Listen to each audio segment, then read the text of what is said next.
Greenland দখলের বিষয়ে মার্কিন প্রেসিডেন্টের বাড়াবাড়ি মোটেও ভালো চোখে দেখছে না ইউরোপীয় দেশগুলো। এতে যুক্তরাষ্ট্রের সাথে তাদের সম্পর্কের টানাপোড়েন বেড়েই চলেছে। গ্রিনল্যান্ড ইস্যুতে ট্রাম্পের হুমকির প্রতিবাদে রাস্তায় নেমেছেন ডেনমার্ক ও গ্রিনল্যান্ডের মানুষ। কোপেনহেগেন, আরহুস, ওডেন্স ও গ্রিনল্যান্ডের রাজধানী নুকে একযোগে বিক্ষোভ করেছেন তারা। এ সময় বিক্ষোভকারীরা ডেনমার্ক ও গ্রিনল্যান্ডের জাতীয় পতাকা হাতে নিয়ে নানা স্লোগান দেন।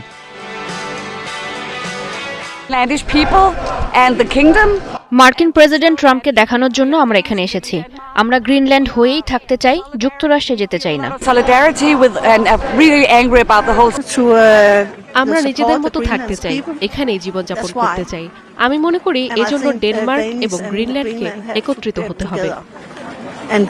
এদিকে গ্রিনল্যান্ডের পক্ষ নেয়ায় ইউরোপীয় দেশগুলোর উপর চটেছেন মার্কিন প্রেসিডেন্ট। এরই জেরে ইউরোপের ৮ দেশে 10% শুল্ক আরোপের ঘোষণা দিয়েছেন ডোনাল্ড ট্রাম্প। ট্রুথ সোশ্যালে দেয়া এক পোস্টে ট্রাম্প লেখেন, ১ ফেব্রুয়ারি যুক্তরাষ্ট্র, Germany, France, Denmark, Norway, Sweden, Netherlands ও ফিনল্যান্ড থেকে যুক্তরাষ্ট্রে পাঠানো সব ধরনের পণ্যের উপর নতুন শুল্ক হার কার্যকর করা হবে।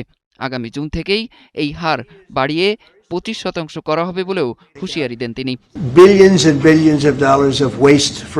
শুল্ক আরোপের ঘোষণার পর যুক্তরাজ্য ও ডেনমার্ক সহ ইউরোপীয় নেতাদের তীব্র সমালোচনা ও নিন্দার মুখে পড়েছেন ট্রাম্প প্রশাসন। তাদের অভিযোগ, ট্রাম্পের এই সিদ্ধান্ত সম্পূর্ণ ভুল। ন্যাটো মিত্রদের যৌথ নিরাপত্তা রুখে দিতেই এই শুল্ক চাপানো হয়েছে বলে অভিযোগ ইউরোপীয় নেতাদের। অরিসুল ইসলাম, ৭১।